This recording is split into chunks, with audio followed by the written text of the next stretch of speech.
नमस्कार साथियों, good morning. देखिए, आज हो गई है 2 अगस्त और 2 अगस्त से संबंधित राजस्थान करंट के जितने भी इंपॉर्टेंट क्वेश्चन रहेंगे वो सारे के सारे हम इस क्लास में डिस्कस करने वाले हैं। तो पूरी क्लास को आप लास्ट तक जरूर देखना और एक बार जो है सभी फटाफट जल्दी से क्लास को शेयर कर लीजिएगा और क्लास अच्छी लगी है तो लाइक, शेयर और कमेंट जरूर करना, ठीक है। चलिए, और इसकी पीडीएफ जो है आपको टेलीग्राम पर मिल जाएगी। टेलीग्राम का लिंक वीडियो के डिस्क्रिप्शन में दिया हुआ है, आप वहाँ जाके ज्वाइन कर सकते हैं, ठीक है। चलिए शुरू करते हैं क्लास को। देखिए, फर्स्ट क्वेश्चन लिखा हुआ है, दिसंबर माह में आयोजित होने वाले राइजिंग राजस्थान इन्वेस्टमेंट समिट के प्रतीक चिन्ह यानी लोगो का विमोचन किसके द्वारा किया गया। देखिए, हाल ही के अंतर्गत जो है कल ही राइजिंग राजस्थान इन्वेस्टमेंट समिट जो कि दिसंबर माह में आयोजित होने वाली है, इसके लोगो का विमोचन किया गया है। तो वह किसके द्वारा किया गया, तो वह किया गया है हमारे सीएम यानी कि राजस्थान के मुख्यमंत्री के द्वारा, श्रीमान भजन लाल जी शर्मा के द्वारा। अर्थात यहाँ पे जो है हमारा ए ऑप्शन बिल्कुल इसका करेक्ट रहेगा, ठीक है। चलिए, थोड़ा सा फैक्ट है इसके बारे में देख लेते हैं। ये देख सकते हो आप, लोगो जो है वो आपके सामने प्रेजेंट है यहाँ पर। चलिए नेक्स्ट देखते हैं, फैक्ट देख लेते हैं। दिसंबर माह में आयोजित होने वाले राइजिंग राजस्थान इन्वेस्टमेंट समिट प्रतीक चिन्ह लोगो जो है वो विमोचन किया गया ताकि उसकी देश और विदेश के विभिन्न महत्वपूर्ण मंचों पर अलग ब्रांड जो है आइडेंटिटी बन सके, इसके लिए इसका लोगो का विमोचन किया गया है, ठीक है।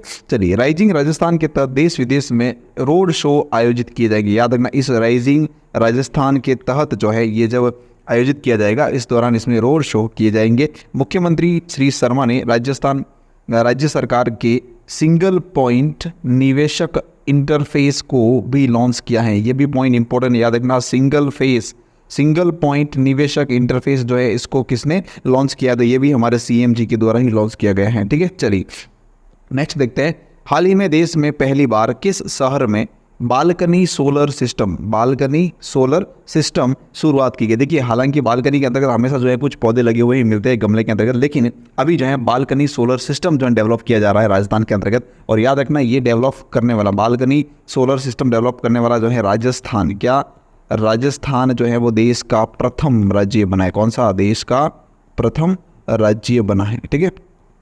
ये पॉइंट भी इंपॉर्टेंट नोटिस कर लेना, याद रखना, ठीक है। और राजस्थान में कहाँ पर, जयपुर के अंतर्गत है, यानी कि यहाँ पे ये ऑप्शन हमारा इसका बिल्कुल करेक्ट रहेगा, ठीक है। चलिए, थोड़ा सा फैक्ट है देख लेते हैं इसके बारे में। राजस्थान विद्युत नियामक आयोग IERC के भवन में बालकनी सोलर सिस्टम लगाया गया है। इसके साथ ही बालकनी सोलर सिस्टम की शुरुआत और परीक्षण करने के मामले में राजस्थान जो है वो देश में पहला राज्य बन गया है। क्या बना है, देश का पहला राज्य, किसमें, बालकनी सोलर सिस्टम की शुरुआत करने में और उसका परीक्षण करने के मामले में राजस्थान जो है वो देश के अंतर्गत फर्स्ट स्थान पर आ चुका है, ठीक है। चलिए नेक्स्ट थर्ड क्वेश्चन दे रखा है, युवाओं को निजी क्षेत्रों में कैरियर निर्माण में मार्गदर्शन देने हेतु राज्य में किस प्रशासनिक स्तर पर युवा साथी केंद्र स्थापित किए जाएंगे। ये भी इंपॉर्टेंट क्वेश्चन, याद रखना। राजस्थान के अंतर्गत जो है युवा साथी केंद्र स्थापित किए जाएंगे। क्या युवा साथी केंद्र स्थापित किए जाएंगे, किस लिए, ताकि इनको मोटिवेट किया जा सके, किसको, अपना करियर निर्माण करने के लिए युवाओं को जो है निजी क्षेत्रों के लिए मार्गदर्शन दिया जा सके। इसके लिए युवा साथी केंद्र स्थापित किए जाने वाले हैं राजस्थान के अंतर्गत। और किस स्तर पर होंगे, तो ये संभाग मुख्यालय के स्तर पर स्थापित किए जाएंगे, यानी कि यहाँ पे ए ऑप्शन जो है वो हमारा बिल्कुल इसका करेक्ट रहेगा, ठीक है।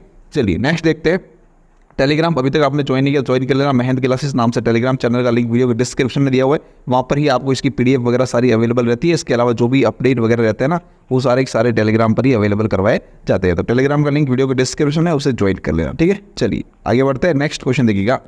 फोर्थ क्वेश्चन है, राजस्थान में बाघों की संख्या 133 पर पहुंच गई है। किस टाइगर रिजर्व में बाघों की संख्या सर्वाधिक है। देखिए, पहले जो है वो कितनी थी, अभी हाल तो 120 थी, जो अभी बढ़कर कितनी हो गई, 133 हो गई है, ठीक है। चलिए, और टोटल टाइगर रिजर्व कितने, याद रखना, टोटल जो टाइगर रिजर्व है वो 5 टाइगर रिजर्व है, ठीक है। 5 टाइगर रिजर्व हैं, कहाँ पर, राजस्थान के अंदर, ठीक है। चलिए देखते हैं, और ये संख्या जो है सर्वाधिक टाइगर रिजर्व जो है वो किस सर्वाधिक बाघ जो है वो किस टाइगर रिजर्व के अंतर्गत है, तो देख लिए यहाँ पे ये रणथंभौर के अंतर्गत, यानी कि यहाँ पे हमारा ये ऑप्शन बिल्कुल करेक्ट रहेगा, ठीक है। रणथंभौर कहाँ, सवाई माधोपुर के अंतर्गत, ठीक है, सवाई माधोपुर के अंतर्गत। ये भी पॉइंट इंपॉर्टेंट है, याद रखना। तो ये ऑप्शन करेक्ट रहेगा। थोड़ा सा फैक्ट देख लेते हैं इसके बारे में। राजस्थान में बाघों की संख्या 133 पर पहुंच गई है, अब तक सर्वाधिक है ये, ठीक है। जबकि गत वर्ष जो है ये संख्या कितनी थी, महज 120 थी, मैंने अभी आपको बता दिया।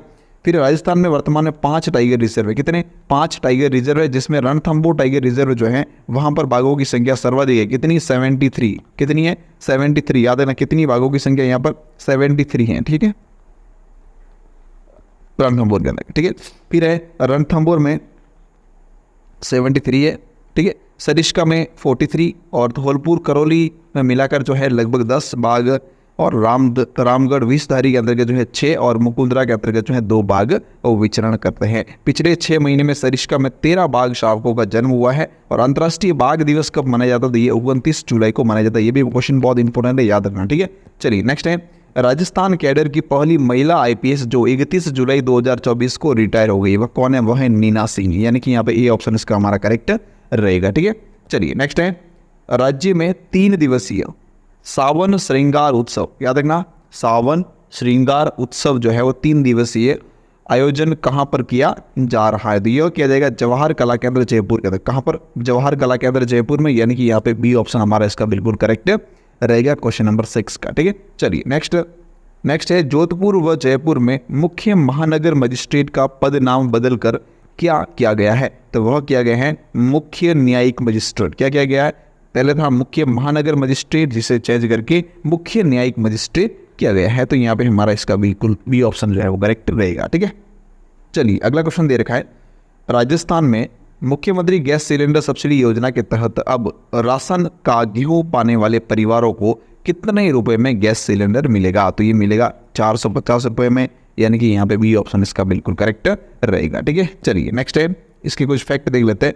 पहले जो है उज्ज्वला योजना और बीपीएल परिवारों के लिए जो है 450 रुपये यानी 450 रुपये में गैस सिलेंडर मिलता था।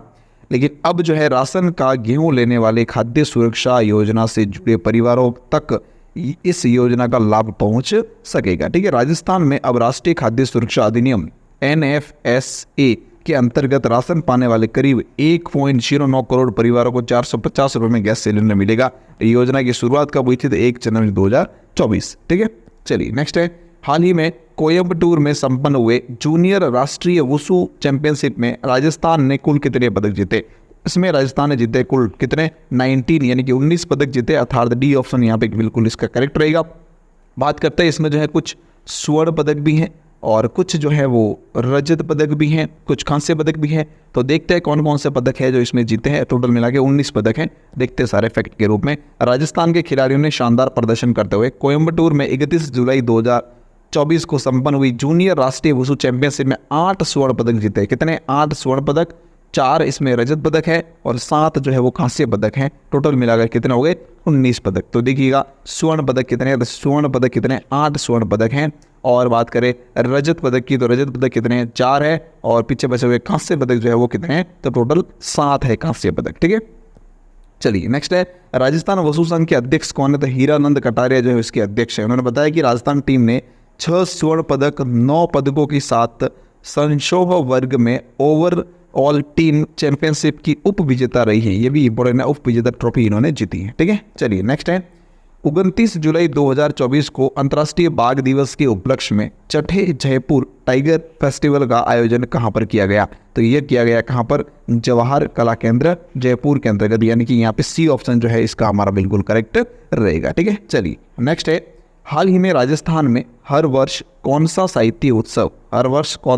साहित्य उत्सव मनाए जाने की घोषणा की गई है? तो वह की गई विजयदान देथा साहित्य उत्सव। कौन सा? विजयदान देथा साहित्य उत्सव, यानी कि सी ऑप्शन इसका बिल्कुल करेक्ट रहेगा। थोड़ा सा फैक्ट इसके बारे में देख लेते हैं। जोधपुर के विजयदान देथा, जिन्हें बिज्जी के नाम से भी जाना जाता है, ये इंपॉर्टेंट पॉइंट है, याद रखना, बिज्जी के नाम से प्रसिद्ध थे। कौन? विजयदान देथा, ठीक है। राजस्थान के विख्यात लेखक और पद्मश्री पुरस्कार से इनको सम्मानित किया गया था। कोमल कोठारी के साथ मिलकर उन्होंने रूपायन संस्थान की स्थापना की थी। ये भी पॉइंट इंपॉर्टेंट याद है। कोमल कोठारी और विजयदान देथा ने मिलकर रूपायन संस्थान की स्थापना की थी, ठीक है। देथा के नाम जो है 800 से अधिक लघु कथाएं हैं। उनकी साहित्यिक कृतियों में बातारी फुलवारी, इंपॉर्टेंट पॉइंट है, याद है ना, बातारी फुलवारी जो है वो इनकी साहित्यिक कृतियों में प्रमुख है, ठीक है, जो 14 खंडों के अंत कहानियों का संग्रह है, ठीक है। चलिए नेक्स्ट है हाल ही में चर्चित चांदीपुरा वायरस किस माध्यम से फैलता है? ये फैलता है सैंड फ्लाई मक्खी के कारण, यानी कि यहाँ पे डी ऑप्शन बिल्कुल इसका करेक्ट रहेगा। नेक्स्ट लिखा हुआ है हाल ही में किसे राष्ट्रपति द्वारा अति विशिष्ट सेवा मेडल से नवाजा गया है? अति विशिष्ट सेवा मेडल किसे मिला है? Air vice marshal Philip Thomas को ये मिला है। कौन सा? अति विशिष्ट सेवा मेडल, यानी कि सी ऑप्शन बिल्कुल यहाँ पे करेक्ट रहेगा, ठीक है। चलिए नेक्स्ट है मुख्यमंत्री भजनलाल शर्मा ने राजस्थान के किस जिले में महिलाओं के कौशल विकास के लिए प्रशिक्षण केंद्र खोलने की घोषणा की है? तो यह कॉलेज है कहाँ पर? ब्यावर के अंतर्गत, यानी कि सी ऑप्शन इसका हमारा बिल्कुल करेक्ट रहेगा। ठीक है, चलिए थोड़ा सा फैक्ट है, ब्यावर में मुख्यमंत्री भजनलाल शर्मा ने महिलाओं के कौशल विकास के लिए प्रशिक्षण खोलने की घोषणा की है। ठीक है, चलिए नेक्स्ट है, सुप्रीम कोर्ट की केंद्रीय अधिकार प्राप्त समिति ने 31 मार्च 2025 तक किस टाइगर रिजर्व में निजी वाहनों के प्रवेश पर प्रतिबंध लगाने की सिफारिश की है? तो वह है सरिस्का टाइगर रिजर्व, यानी कि अलवर के अंदर जो सरिस्का टाइगर रिजर्व है उसमें ये प्रतिबंध किया गया, यानी कि ए ऑप्शन इसका बिल्कुल करेक्ट रहेगा। ठीक है, चलिए अब क्लास कंप्लीट हो गई हमारे आज के करंट की। थोड़ा सा एक फैक्ट जो हम बात कर रहे थे वो फैक्ट भी देख लेते हैं। आज का जो टॉप इंपॉर्टेंट फैक्ट है वो क्या है? राजस्थान की संभागीय व्यवस्था हम देख रहे थे, आज लास्ट है ये फैक्ट।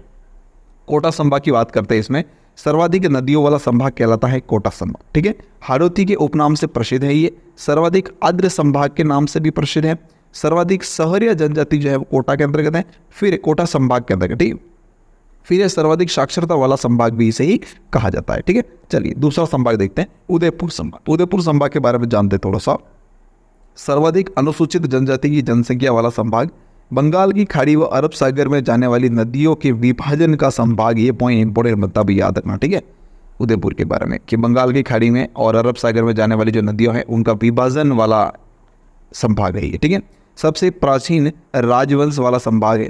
ठीक है, फिर यह सबसे ज़्यादा मीठे पानी की झीलों वाला संभाग है, उदयपुर को झीलों की नगरी कहा जाता है वैसे भी। ठीक है, चलिए नेक्स्ट है बांसवाड़ा संभाग। बांसवाड़ा संभाग की बात करते हैं, क्षेत्रफल की दृष्टि से सबसे छोटा संभाग, ये भी पॉइंट इंपोर्टेंट याद रखना, नया बना हुआ है बांसवाड़ा संभाग। ठीक है, केवल एक संभाग से सीमा रखने वाला संभाग, न्यूनतम झीलों वाला संभाग, राज्य का दक्षिणतम संभाग कह सकते हो इसे, मानसून का प्रवेश द्वार भी संभाग, मानसून को प्रवेश वाला संभाग। ठीक है, मानसून यहीं से प्रवेश करता राजस्थान के। ये था हमारे आज के संभाग का फैक्ट जो कंप्लीट हो चुका है। अब देखिए इसकी पीडीएफ जो है आपको टेलीग्राम पर मिल जाएगी। टेलीग्राम का लिंक वीडियो के डिस्क्रिप्शन में दिया हो, उसे ज्वाइन कर लेना, फटाफट जाके क्या टेलीग्राम को ज्वाइन कर लेना। ठीक है, और अगर वीडियो अच्छा लगा हो तो इसको लाइक, शेयर और कमेंट करके मुझे ज़रूर बताना। ठीक है, चलिए थैंक यू सो मच।